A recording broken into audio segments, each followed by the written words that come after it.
Hello friends, সবাইকে welcome জানাই নতুন একটি ভিডিওতে। এই মুহূর্তে যে গুরুত্বপূর্ণ আপডেটটির দিকে আমরা নজর রাখবো সেটি হচ্ছে প্রাথমিক টেট ওএমআর নিয়ে কড়া নির্দেশ মাননীয় বিচারপতির।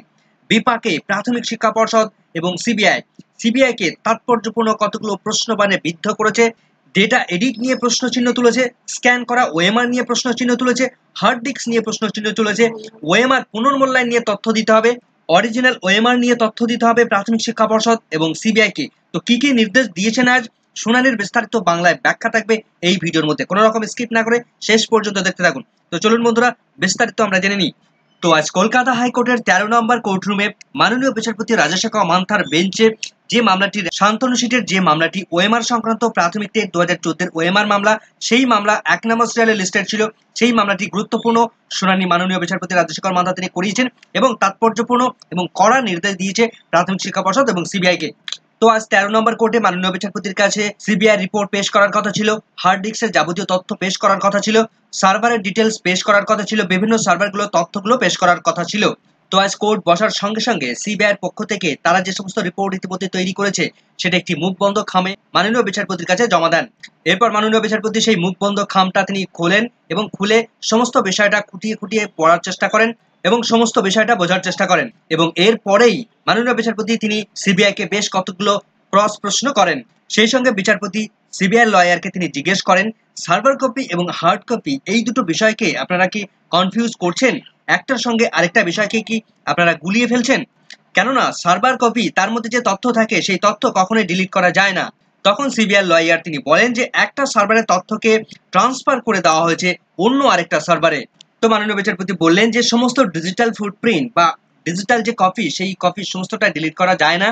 যে তথ্যগুলো ডিলিট করা হয় সেই তথ্যগুলো কিন্তু ক্লাউডে সেভ হয়ে থাকে। সেই তথ্যগুলোকে রিট্রাইভ করা সম্ভব। কোনো একজন আইটি এক্সপার্ট দিয়ে সেই তথ্যগুলোকে সংরক্ষণ করে রাখা বা পুনরুদ্ধার করে নিয়ে আসা সেটা কিন্তু সম্ভব। তো সিবিআই এখানে তারা স্বীকার করে নিয়েছে যে কৌশিক মাঝি নামক একজন যে ব্যক্তি, সেই ব্যক্তির মধ্য দিয়ে এই যে হার্ড ডিস্ক সেটা ধ্বংস করে ফেলা হয়েছিল, ডিস্ট্রয় করে ফেলা হয়েছিল সেটা 2017 সালে। তো আজ কোর্টরুমে বেশ কিছু সিবিআইয়ের আধিকারিকরা তারা উপস্থিত ছিলেন।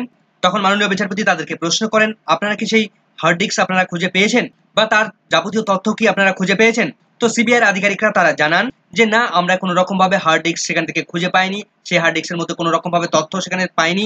যদিও ইনভেস্টিগেশনটা অনেক দিনের আগে, মোটামুটি 4 থেকে 5 বছর আগে ইনভেস্টিগেশন তারা করেছিলেন। তো সেই ক্ষেত্রে সেই দিনে গিয়ে কিন্তু এই সমস্ত ওএমআর সংক্রান্ত কোনো রকম তথ্য তারা কিন্তু সেখান থেকে খুঁজে পাননি। তো বিচারপতি তখন বলেন যে ক্লাউড স্টোরে যেহেতু সমস্ত তথ্য থাকার কথা, কেননা সেই সমস্ত তথ্যগুলো কখনো ডিলিট করা যায় না বা যাবে না। আপনারা যদি মনে করেন, আপনাদের যদি প্রয়োজন মনে হয়, তাহলে কোনো ডোমেন এক্সপার্টকে দিয়ে আপনারা সেটাকে রিট্রাইভ করতে পারেন। তো সেই তথ্য উদ্ধার করার জন্য আপনারা যদি প্রয়োজন মনে করেন, তাহলে টিসিএস বা ইনফোসিস বা উইপ্রো, যে সমস্ত এক্সপার্ট, যে সমস্ত কোম্পানিগুলো রয়েছে বা যারা রয়েছে, সেই তাদেরকে কিন্তু আপনারা যে কোনো কাউকে এক্সপার্ট হিসেবে আপনারা ইনভলভ করতে পারেন। সেই সঙ্গে এনআইসি কেও হেল্প করতে বলেছে। তো আপনারা এনআইসির সঙ্গে নিয়ে আপনারা একটা টিম ফর্ম করুন এবং আপনারা উইদিন 6 উইক আপনারা একটা ইনভেস্টিগেশন করুন, অর্থাৎ আগামী 6 সপ্তাহ ধরে আপনারা সমস্ত ইনভেস্টিগেশনটা কমপ্লিট করুন। তার পাশাপাশি এই যে ওএমআর মূল্যায়নকারী সংস্থা এস বাসুরাই কোম্পানি, তাদেরকে আপনারা ইন্টারোগেশন করতে পারেন বা কথাবার্তা তাদের সঙ্গে বলতে পারেন বা জিজ্ঞাসাবাদ করতে পারেন। তার পাশাপাশি প্রাথমিক শিক্ষা পর্ষদের সমস্ত আধিকারিকদের সঙ্গেও আপনারা কথাবার্তা বলতে পারেন। সমগ্র বিষয়টা তদন্তের স্বার্থে আপনারা কিন্তু এই জিজ্ঞাসাবাদ করতে পারেন। এবং মাননীয় বিচারপতি আরো গুরুত্বপূর্ণ নির্দেশ দিলেন, এই যে সমস্ত ইনভেস্টিগেশনের যে সমস্ত খরচ হবে বা থার্ড পার্টিকে যে এখানে ইনভলভ করা হচ্ছে, তাদের ইনভলভ করার জন্য যে সমস্ত খরচ হবে, সমস্ত খরচ বেয়ার করবে প্রাথমিক শিক্ষা পর্ষদ। তো সেই সময় প্রাথমিক শিক্ষা পর্ষদের তরফ থেকে সুবীর সানাথী মহাশয় তিনি কথা বলছিলেন। তো সেই সময় তিনি একটু বলেন যে যাতে করে এই খরচের ব্যাপারটা যাতে করে একটু কনসিডার করা হয়, অর্থাৎ যাতে খরচের ব্যাপারটা যাতে প্রাথমিক শিক্ষা পর্ষদকে করতে না হয়, তার জন্য তারা প্রেয়ার করেন। কিন্তু মাননীয় বিচারপতি তিনি কিন্তু কোনো রকম ভাবে কোনো কথা শোনেননি। তো এইভাবে আপনারা 6 সপ্তাহ ধরে সমস্ত ইনভেস্টিগেশন করুন এবং কি কি তথ্য পেলেন সেটা পরের সপ্তাহে গিয়ে, অর্থাৎ 7ম সপ্তাহে গিয়ে আপনারা রিপোর্ট ফাইল করুন। কি কি রিপোর্ট পেলেন সেই রিপোর্ট আমার কাছে জমা দিন। সেই সময় পিটিশনারদের পক্ষ থেকে একটা দাবি তোলা হয়। তারা দাবি জানায় যে প্রাথমিক শিক্ষা পর্ষদের কাছে অরিজিনাল ডেটা সমস্তটাই ছিল 2019 সালে এসে গিয়ে হেমন্ত নামে একজন ব্যক্তি, তাকে তারা অরিজিনাল ওএমআর শিট প্রোভাইড করেছিল। এখন সুতরাং 2019 সালে যেহেতু তারা এই অরিজিনাল ওএমআর শিট প্রোভাইড করতে পেরেছে, তাহলে সেই সময় তাদের কাছে কিন্তু অরিজিনাল ওএমআর শিট ছিল। সেই দাবি কিন্তু পিটিশনাররা তারা দাবি জানায়। তো সেই সময় প্রাথমিক শিক্ষা পর্ষদের তরফ থেকে সুবীর সানাল মহাশয় এবং অন্যদিকে অনিন্দ লাহিড়ী তারা এই বিষয়টাকে অপোজ করেন এবং তারা বলেন যে 2017 সালের একটা মামলার অর্ডারের পরিপ্রেক্ষিতে হেমন্ত নামক এই যে ক্যান্ডিডেট, সেই ক্যান্ডিডেটের একজনের ওএমআর শিট শুধুমাত্র কোর্টের অর্ডারের পরিপ্রেক্ষিতেই তার ওএমআর শিট, তার অরিজিনাল ওএমআর শিটটাকে প্রিজার্ভ করে রাখা হয়েছিল, কিন্তু বাদ বাকি অন্য কোনো ওএমআর শিট প্রিজার্ভ করে রাখা হয়নি। যেহেতু নির্দিষ্ট টাইম পেরিয়ে যাওয়ার পর, প্যানেল এক্সপায়ার হয়ে যাওয়ার পর এই ওএমআর শিটগুলো ডিস্ট্রয় করা হয়েছে। তো 17 অর্ডার অনুসারে সেই কপিটাই 17 সালে যে কপিটা প্রিজার্ভ করে রাখা হয়েছিল সেই কপিটাকেই 19 সালে এসে প্রোভাইড করা হয়। তো এই বিষয়টা নিয়ে পিটিশনার এবং রেসপন্ডেন্টের মধ্যে একটু বিবাদ বাধে। তবে এই হেমন্ত চক্রবর্তীর অরিজিনাল যে ওএমআর শিটের স্ক্যান কপি, সেখানে 2017 সালের কথা উল্লেখ রয়েছে। তো সেখানে দাবি করা হয় they are claiming to be destroyed in 2017 itself. তো হেমন্ত চক্রবর্তীর 17 সালের লেজিবল কপিটাই পরবর্তীতে ফরওয়ার্ড করা হয়েছিল। তো এরপর প্রতীক ধর মহাশয় তিনি এই প্রযুক্তি সংক্রান্ত বিষয় নিয়ে বেশ কিছু বক্তব্য তুলে ধরেন। সেই সঙ্গে তিনি ক্লাউড স্টোরেজ নিয়ে তিনি বেশ কিছু কথা বলেন।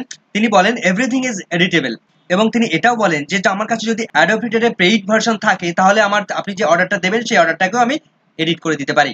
যে কোনো পিডিএফ, যে কোনো জেপিজি, যে কোনো বিষয় আপনারা যে কোনো মুহূর্তে এডিটেবল, এই মুহূর্তের দিনে, আজকের দিনে এসে দাঁড়িয়ে। তো তিনি বলেন শুধুমাত্র যে ডিজিটাইজ ডেটাটাই এডিটেবল এমনটি নয়, বর্তমান দিনে দাঁড়িয়ে যে কোনো তথ্যই কিন্তু আমরা এডিট করতে পারি। তো সমস্ত বিষয় এডিট করা যায়, সে বিষয়টা কিন্তু আমাদের মাথায় রাখতে হবে। এই বিষয়টা প্রতীক ধর মহাশয় তিনি কিন্তু উপস্থাপন করেন। এরপরে সিবিআর তথ্য থেকে মিস্টার ত্রিবেদী মহাশয় তিনি কিন্তু গুরুত্বপূর্ণ একটি তথ্য বলেন। ওএমআর শিট ডিজিটালাইজ করার পর সেই তথ্যগুলোকে কতবার এডিট করা হয়েছে সেটাকে যাচাই করতে গেলে আমাদেরকে অবশ্যই তার হ্যাশ ভ্যালু দেখতে হবে। তো হ্যাশ ভ্যালু দিয়ে আমরা দেখবো যে সেই ডেটাটা কতবার এডিট করা হয়েছে। তো ইতিমধ্যে আমরা কিন্তু স্কুল সার্ভিস কমিশনের ক্ষেত্রেও দেখেছিলাম, মাননীয় চিফ জাস্টিস মহাশয় তিনি কিন্তু এই হ্যাশ ভ্যালুর কথা বলেছিলেন, এবং হ্যাশ ভ্যালু নিয়ে একটি বিস্তারিত ভিডিও অলরেডি আমার চ্যানেলে আপলোড করা রয়েছে।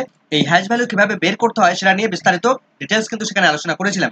তো এই হ্যাশ ভ্যালু দিয়ে যদি আমরা যাচাই করতে যাই তাহলে কিন্তু তার অরিজিনালিটি বেরিয়ে আসবে সেখান থেকে। তো তার পাশাপাশি মাননীয় বিচারপতি এথিক্যাল হ্যাকিং এক্সপার্টের কথা বলেছেন, তাকে এখানে ইনভলভ করা যেতে পারে। যে কোনো হ্যাকার নয়, আবার এথিক্যাল এক্সপার্ট হ্যাকারকে এখানে ইনভলভ করা যেতে পারে। সে কোনো ডেটাকে ম্যানিপুলেশন করা হয়েছে কিনা, বা করা হলে সেটা কোন কোন ডেটে করা হয়েছে সেই বিষয়ে তথ্য সেখান থেকে কালেক্ট করতে হবে। পরবর্তী রিপোর্টে তার একটা ফুটপ্রিন্ট সেখানে দিতে হবে।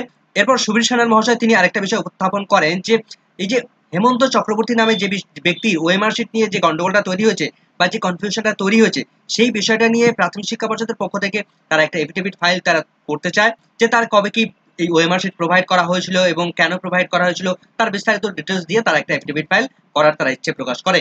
তবে তথ্য উদ্ধার সংক্রান্ত বিষয় নিয়ে যে এক্সপার্ট কমিটি নিযুক্ত করা হবে তারা যদি সরকারি কাজের সঙ্গে যুক্ত থাকে তাহলে সেক্ষেত্রে তো ভালো হয়। যদি সেখানে না সম্ভব হয় তাহলে সেক্ষেত্রে বেসরকারি সংস্থার ক্যান্ডিডেটকেও তারা কিন্তু নিতে পারে বা এক্সপার্টকে তারা নিতে পারে। যদি সেটাও সম্ভব না হয় তাহলে কিন্তু তারা ইন্টারন্যাশনাল লেভেলের কোনো এক্সপার্টকে তারা নিযুক্ত করতে পারে।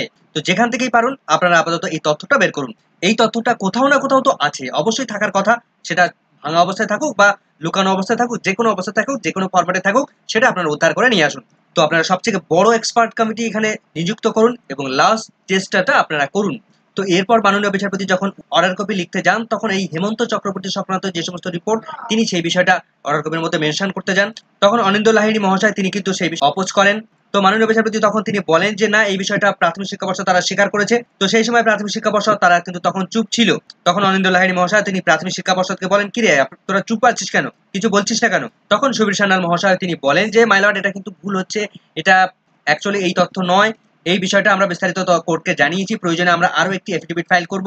তখন মাননীয় বিচারপতি বলেন যে না, এই বিষয়টা প্রাথমিক শিক্ষা পর্ষদ তারা স্বীকার করেছে, এই বিষয়টা তো আমি রেকর্ড করবই। তো এই বিষয়টা নিয়ে একটা বিতর্ক তৈরি হয়েছে। তো বিকাশ রঞ্জন বাবু তিনি তখন বলেন যে মাই লর্ড, সিবিআই কে আগে রিপোর্টটা দিতে দিন, দেখা যাক তারা কি রিপোর্ট পেশ করে।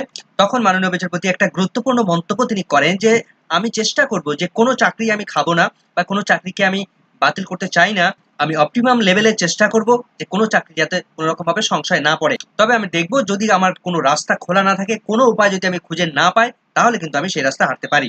তো কোর্টরুমের মধ্যে এত চিৎকার চেঁচামেচি হচ্ছিল যে মাননীয় বিচারপতি বললেন যে ঠিক আছে, যা আমি আপাতত রেকর্ড করেছি বা যা টাইপ করেছি সেগুলো আপাতত থাক, পরে আমি এই বিষয়টা নিয়ে দেখবো, দেখে একটা স্ক্রুটিনি করে একটা ফাইনাল অর্ডার দিয়ে দেবো। তো এইভাবেই কিন্তু আজ প্রাথমিক টেট ওএমআর মামলার শুনানি প্রক্রিয়া কমপ্লিট হয়েছে। তো পরবর্তীতে দেখা যাক এই মামলার কি কি আপডেট উঠে আসে, সেদিকে আমাদের নজর থাকবে। আপাতত এই ভিডিওটি ভালো লাগলে অবশ্যই লাইক এবং কমেন্ট করে যাবেন। চ্যানেলটি নতুন হলে অবশ্যই সাবস্ক্রাইব করে রাখার অনুরোধ রইল। পাশে থাকা বেল আইকনটি অবশ্যই অন করে রাখবেন পরবর্তী ধরনের আপডেট সঙ্গে সঙ্গে পাওয়ার জন্য। সকলকে ধন্যবাদ।